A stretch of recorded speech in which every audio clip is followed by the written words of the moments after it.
হাজারো ব্যথা বেদনার পরে ফিরে আসনি তুমি আপন ঘরে। দিনের আলো তুমি ছড়িয়ে দিতে চলে গেছো মদিনায় মক্কা ছেড়ে। হে রাসূল তোমাকে ভুলি আমি কেমন করে। হে রাসূল তোমাকে ভুলি আমি কেমন করে। কে রাখে দিন প্রচারের কাজে নিজেকে দিয়ে ছবি নিয়ে। তাই ফের কাফেরেরা চিনল না সে আলো, দুষ্ট ছেলেদের পিছু দিল লেলিয়ে। পাথরের আঘাতে ক্ষত বিক্ষত হয়ে সারা শরীর থেকে রক্ত ঝরে। হে রাসূল তোমাকে ভুলি আমি কেমন করে। হে রাসূল তোমাকে ভুলি আমি কেমন করে। হীরা গুহায় তোমারই ধ্যান, আসমান থেকে নামে আল কোরআন। ভাঙলো সবার ভোর তোমারই পরে, আসলো কোরআনের ছায়া তলে। খালিদ ওমর আলী আবু বকর ইসলামী ঝান্ডা নীল যে তুলে। আল আমিন তুমি ছিলে যে সদা সকল মানুষের তরে। হে রাসূল তোমাকে ভুলি আমি কেমন করে। হে রাসূল তোমাকে ভুলি আমি কেমন করে। আলহামদুলিল্লাহ, ঐতিহ্যবাহী এই আমার বক্স, এই যে মাইক অপারেটর কোথায়, একটু আওয়াজটা চিকন করে দেন, তবে হালকা ইকো দেন। মাইক অপারেটরকে বলছি হালকা ইকো দেন, আওয়াজটা চিকন করে দেন। আমার কাছে আওয়াজটা ভালো মনে হচ্ছে না, আপনি একটু আওয়াজটা চিকন করেন, হালকা ইকো দেন। আলহামদুলিল্লাহ, ঐতিহ্যবাহী গাইবান্ধা জেলা পলাশবাড়ি থানা, পলাশবাড়ি থানার অন্তর্গত ঝালেঙ্গি রইসউদ্দিন নাকি রইসউদ্দিন আহমদ হাফিজিয়া মাদ্রাসা কর্তৃক আয়োজিত একদিন ব্যাপী তাফসীরুল কোরআন মাহফিলের সম্মানিত সভাপতি, আজকের মাহফিলের প্রধান অতিথি, বিশেষ অতিথি, আমন্ত্রিত অতিথি বৃন্দ, আমি সভাপতি সাহেবের এখানে আসার আগে সভাপতি সাহেবের অনেক আমি প্রশংসা শুনেছি আমার সেই বন্ধুর কাছ থেকে। আপনার মাদ্রাসার যিনি ওই মেহমান হিসেবে, যিনি মহতামিম হিসেবে আছেন, উনি আমার অত্যন্ত ঘনিষ্ঠ বন্ধু মানুষ, খুব মহাব্বত করেন আমাকে। তো যাই হোক, তিনি সহ আজকের মাহফিলের সম্মানিত মুসলমান দিনদার ভাইয়েরা, পর্দার আড়ালের মা এবং বোনেরা, সকলকে আমি আবার সালাম বিনিময় করছি। আশা রাখি আনসার জোরে পাবো। আসসালামু আলাইকুম ওয়া রাহমাতুল্লাহ। আপনারা ভালো আছেন সবাই? আলহামদুলিল্লাহ, আলহামদুলিল্লাহ, আল্লাহ শুকরিয়া, আল্লাহর শুকরিয়া, অনেক ভালো আছি। তো আমি ভূমিকা টানবো না, সরাসরি আলোচনায় যেতে চাই, যদি আপনাদের অনুমতি পাই। রাজি আছেন কি ভাই? রাজি আছেন সবাই? কারা কারা রাজি আছেন একটা তাকবীর দিয়ে দেখান তো দেখি। লিল্লাহি তাকবীর। আমি আলোচনায় সরাসরি যেতে চাই। তা আসলে ভূমিকা টানার সময় এটা নয়, কারণ হচ্ছে আমি অধিকাংশ জায়গায় আমি এইরকম ভাবে কোথাও প্রোগ্রামে আসি না, তবে অধিকাংশ জায়গায় আল্লাহ তাআলা আপনাদের দোয়ার বরকতে বিভিন্ন বাংলাদেশের বিভিন্ন প্রান্তে আমাকে প্রধান মেহমান করে বিভিন্ন জায়গায় নেয় আল্লাহ তাআলা। তো যাই হোক, আজকে বন্ধুর মাদ্রাসায় এসেছি, এখানে বক্তা হলেই কি আর না হলেই কি, ঠিক না? এই জন্য মহাব্বতের সাথে যতক্ষণ আলোচনা করব, আমি প্রত্যেকটা জায়গায় বাংলাদেশের যেখানেই যাই সেই জায়গাতে আমি আলোচনা সাবজেক্ট নিয়ে আমি আলোচনা করি। আজকে আলোচনা সাবজেক্ট জান্নাতের গ্যারান্টি আল্লাহ তাআলা দিয়েছেন যে বান্দাদেরকে আমি জান্নাত দেব, বান্দাদেরকে সত্য মেনে নিতে হবে দুইটা। কয়টা সত্য? বলেন বলেন কয়টা? জান্নাতের গ্যারান্টি সত্য হলো দুইটা। কয়টা সত্য? আর একটু আওয়াজ দেন, কয়টা? দুইটা সত্য। আরেকটা কথা হলো আলোচনা যতক্ষণ পর্যন্ত আমি করব মনোযোগ দিয়ে আলোচনাগুলো শ্রবণ করতে হবে। আর যদি আমরা মনোযোগ দিয়ে শ্রবণ করি আল্লাহ তাআলা বলছে বান্দাদেরকে আমি সঙ্গে সঙ্গে নগদ পুরস্কার দেব দুইটা। বলেন তো কয়টা দিবেন? সবাইকে বলতে হবে কয়টা? দুইটা পুরস্কার দিবেন। আর একটা কথা হলো আয়াতে কারিমা তেলাওয়াত শেষ হবে যখন আল্লাহু আকবারের ধ্বনি দিবেন তখন। পারবেন ইনশাআল্লাহ সবাই? আরেকবার দেখতে চাই, লিল্লাহি তাকবীর। তাহলে মনোযোগ দিয়ে আলোচনা শ্রবণ করলে সঙ্গে সঙ্গে লাভ হবে কয়টা? দুইটা। এক নাম্বার আল্লাহ পাক রব্বুল আলামিন বলেন ওয়া ইযা কুরিয়াল কুরআনু ফাসতামি'উ লাহু ওয়া আনসিতু লাআল্লাকুম তুরহামুন।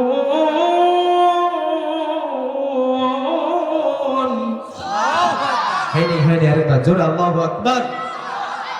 আল্লাহ পাক রব্বুল আলামিন বলেন যেই জায়গায় কোরআন তেলাওয়াত করা হয়, যেই জায়গায় কোরআন থেকে বক্তব্য দেওয়া হয়, যেই জায়গায় কোরআন থেকে দর্শ দেওয়া হয়, শিক্ষা দেওয়া হয়, যেই জায়গায় কোরআন তেলাওয়াত করা হয়, কোরআনের বক্তব্য দেওয়া হয়, ওই জায়গায় বান্দারা কি করবে? ওয়াংসিতু, চুপচাপ হয়ে মনোযোগ দিয়ে শ্রবণ করবে। আল্লাহ তাআলা বলেন বান্দারা যদি মনোযোগ দিয়ে চুপচাপ হয়ে শ্রবণ করে এক নাম্বার পুরস্কার আমি আল্লাহ তাআলা দিব, লাআল্লাকুম তুরহামুন। আল্লাহ তাআলা বলেন ওই জায়গায় বান্দাদের উপরে খাস রহমত দিয়ে ভরপুর করে দিব।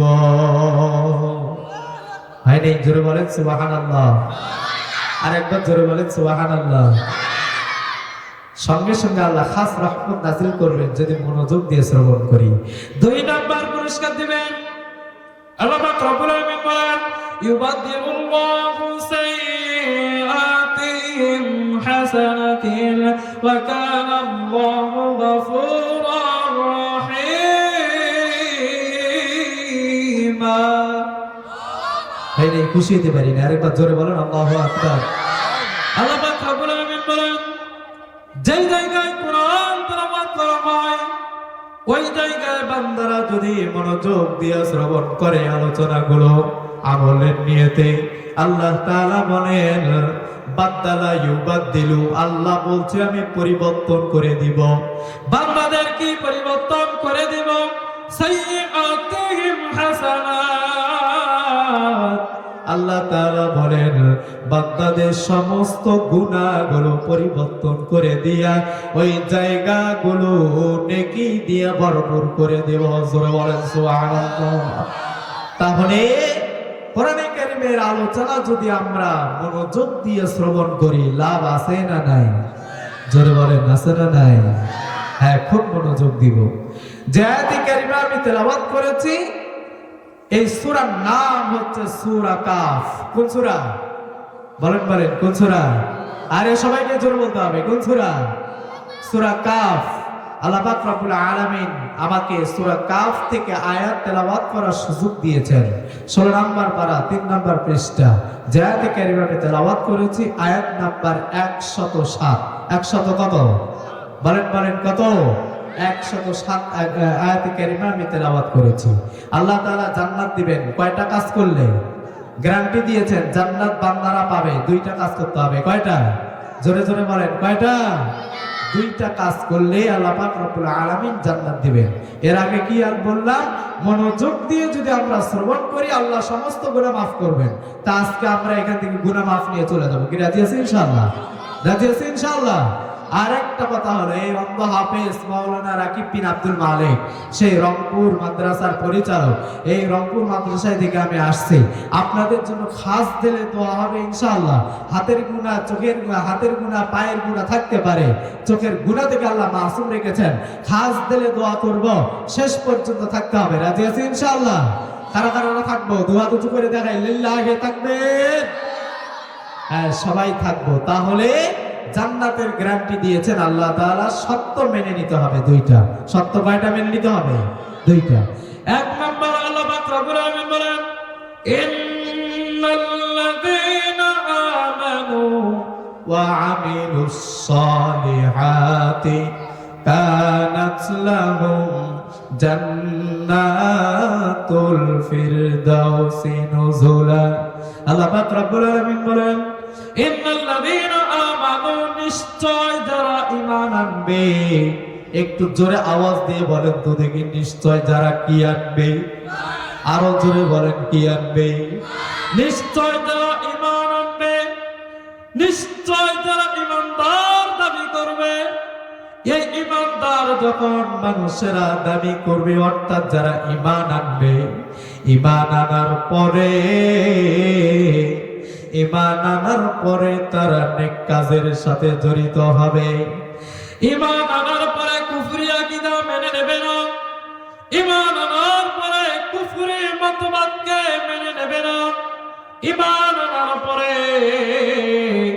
পরিপূর্ণ ঈমানদার হয়ে চলাফেরা করবে। অর্থাৎ কোরআনে কারিমে যা কিছু আছে প্রত্যেকটাই অন্তরে এবং মুখে স্বীকার করতে হবে, অন্তর দ্বারা বিশ্বাস করতে হবে, কাজে বাস্তবায়ন করতে হবে।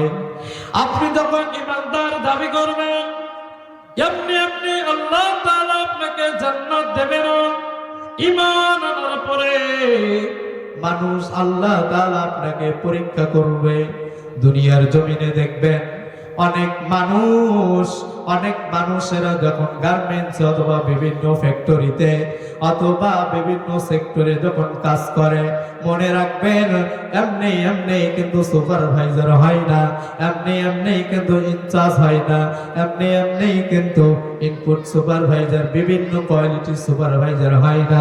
শুরু থেকে আগে কষ্ট করে করে ওই হেল্পার, কষ্ট করে করে সুপারভাইজারের গন্তব্যস্থান পর্যন্ত মানুষের সাথে সম্পর্ক গড়ে উঠে যাইতে হয়। ঠিক কিনা বলেন? জোরে বলেন, ঠিক কিনা?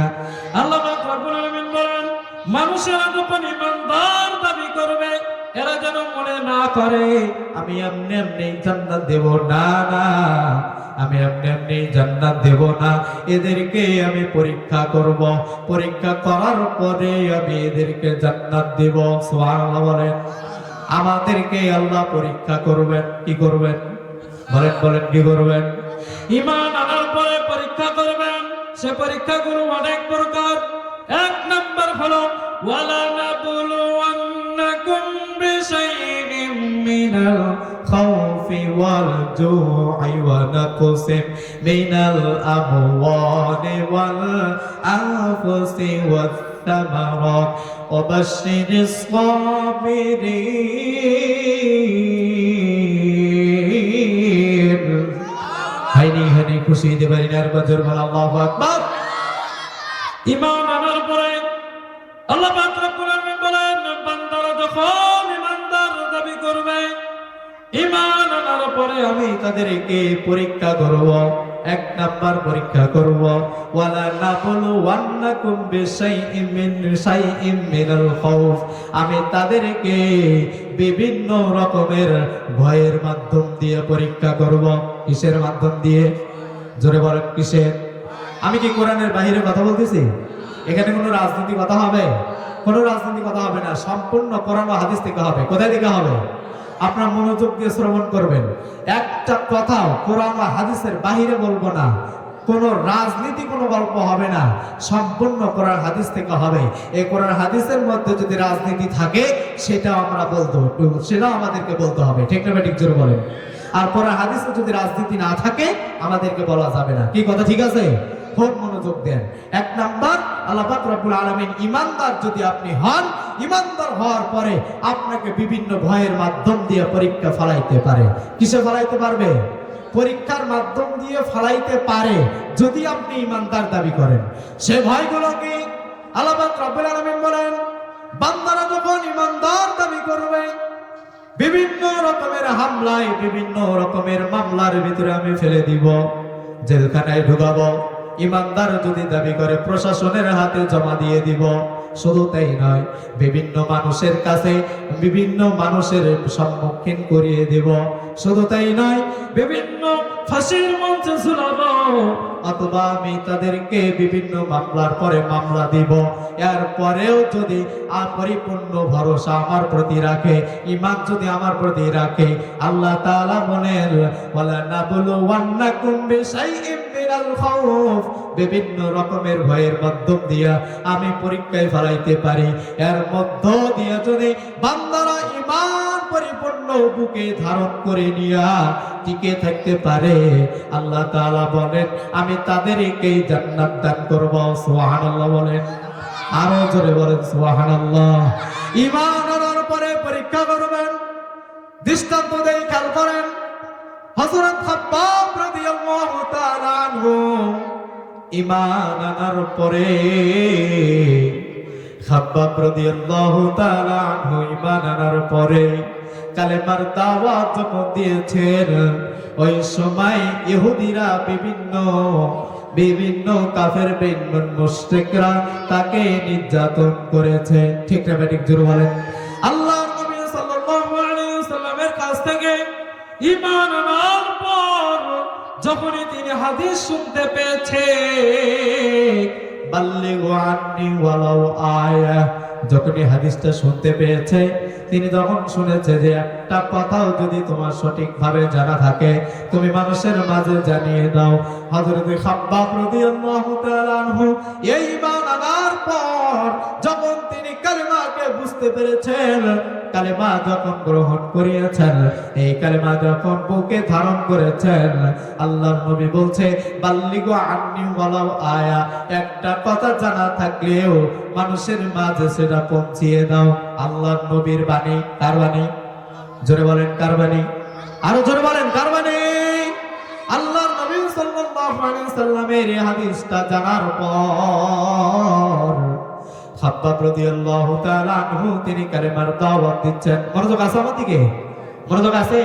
আলোচনা কেমন চালাবো? হ্যাঁ, একটা মনোযোগ দিয়ে তাকবীর দেন তো দেখি, লিল্লাহি তাকবীর।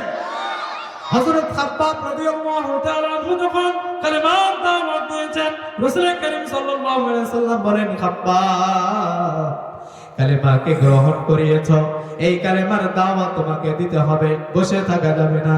কালেমার দাওয়াত নিয়ে খাব্বাব রাদিয়াল্লাহু তাআলা আনহু রাস্তা দিয়ে যাইতেছেন। যাইতে যাইতে একটা ইহুদি মালিকের বাসায় গিয়ে কালেমার দাওয়াত দিচ্ছেন। একটা ইহুদি মালিকের বাসায়, একটা কার বাসায়? জোরে বলেন কার বাসায়? একজন ইহুদি মালিকের বাসায় গিয়ে যখন কালেমার দাওয়াত দিচ্ছেন, ইহুদি মালিক ডেকে বলে, বেটা তোর তো সাহস কম না, এত বড় সাহস তোমার, এই বাড়িতে সাধারণ কোনো মানুষ প্রবেশ করতে পারে না। আমি এমন একজন ব্যক্তি, আমার আন্ডারে অনেক মানুষ চলে, আমার আন্ডারে অনেক কর্মচারী আছে, আমার কিরণদাস আছে, বুলন্দাজ আছে, আমার অনেক শক্তিশালী বাহিনী আছে। তুমি এত বড় শক্তিশালী বাহিনী থাকার পরেও, এত কর্মচারী থাকার পরেও তোমার তো সাহস কম না, কালেমার দাওয়াত দেওয়ার জন্য তুমি এত দূর পর্যন্ত চলে আসছো। জোরে বলেন আল্লাহু আকবার। হযরত খাব্বাবকে বলার সঙ্গে সঙ্গে খাব্বাব বলে, ইহুদি মালিক, আমি তো আপনাকে ভয় করে আসি নাই, আমি আপনার কর্মচারী দেখে আসি নাই, আমি আপনার কিরণদাস দেখে আমি আসি নাই, আমি আপনার কোন বাহিনী দেখে আসি নাই, আমি আল্লাহর নবীর কালেমাকে গ্রহণ করেছি, বুকে ঈমান ধারণ করেছি, এই ঈমানের দাওয়াত দেওয়ার জন্য তোমার কাছে আমি এসেছি, এটা আমার নৈতিক দায়িত্ব। সুতরাং তুমি কর্মচারী না, তুমি মালিক, এটা আমার দেখার সময় নাই। খাব্বাব বলার সঙ্গে সঙ্গে ইহুদি মালিক কর্মচারীদেরকে, খাব্বাব বলার সঙ্গে সঙ্গে ইহুদি মালিকের কর্মচারীদেরকে ইহুদি মালিক ডেকে বলে, কি ব্যাপার, কোনো সমস্যা? হাব্বাব বলার সঙ্গে সঙ্গে ইহুদি মালিকের কর্মচারীরা ইহুদি মালিক কর্মচারীদেরকে ডেকে বলে, হে আমার কর্মচারীরা, এত বড় সাহস খাব্বাবের আমার সামনে মুখে মুখে তর্ক করে কথা বলে, অতএব তোমরা খাব্বাবকে গ্রেফতার করো। খাব্বাবকে গ্রেফতার করার পরে তোমরা তোমরা অন্তর থেকে ঈমানকে ছিনিয়ে নেওয়ার চেষ্টা করো। নাউজুবিল্লাহ বলেন, কি জোরে বলেন নাউজুবিল্লাহ। আরে ভাই, আপনাদের মনোযোগ যদি না থাকে, আমার দিকে কি মনোযোগ আছে আপনাদের? আলোচনাকে আমি চালাবো না ছেড়ে দিব? অনেক দূর থেকে কষ্ট করে আসার পরে যদি আপনারা আওয়াজ না দেন, তাই কোনটা হলো? একটু তাকবীর দেন তো দেখি, লিল্লাহি তাকবীর। হযরত খাব্বাব রাদিয়াল্লাহু তাআলা বলার সঙ্গে সঙ্গে ইহুদি মালিকের কর্মচারীদেরকে ইহুদি মালিক ডেকে বলে, তোমরা খাব্বাবকে গ্রেফতার করো। গ্রেফতার করার পরে তোমরা যেভাবে হয় না কেন বুক থেকে অথবা অন্তর থেকে ঈমানকে ছিনিয়ে নাও, কালেমাকে ছিনিয়ে নাও। এইভাবে যদি সে দাওয়াত দিতে থাকে, তাহলে কিন্তু আমাদের ধর্ম সঠিক থাকবে না। আমাদের ধর্মের মানুষেরা তার ধর্মে চলে যাবে, একের পর এক কালেমা পড়ে মুসলমান হয়ে যাবে, আমাদের ধর্মে লোক থাকবে না। তোমরা যেভাবেই হয় না কেন খাব্বাবকে ধরে নিয়ে তোমরা ঈমানকে ছিনিয়ে নেওয়ার চেষ্টা করো। হযরত খাব্বাবকে এই কথা বলার সঙ্গে সঙ্গে হযরত খাব্বাবকে গ্রেফতার করে নিয়ে যাওয়া হলো শুধু ঈমান আনার কারণে। শুধু কি আনার কারণে?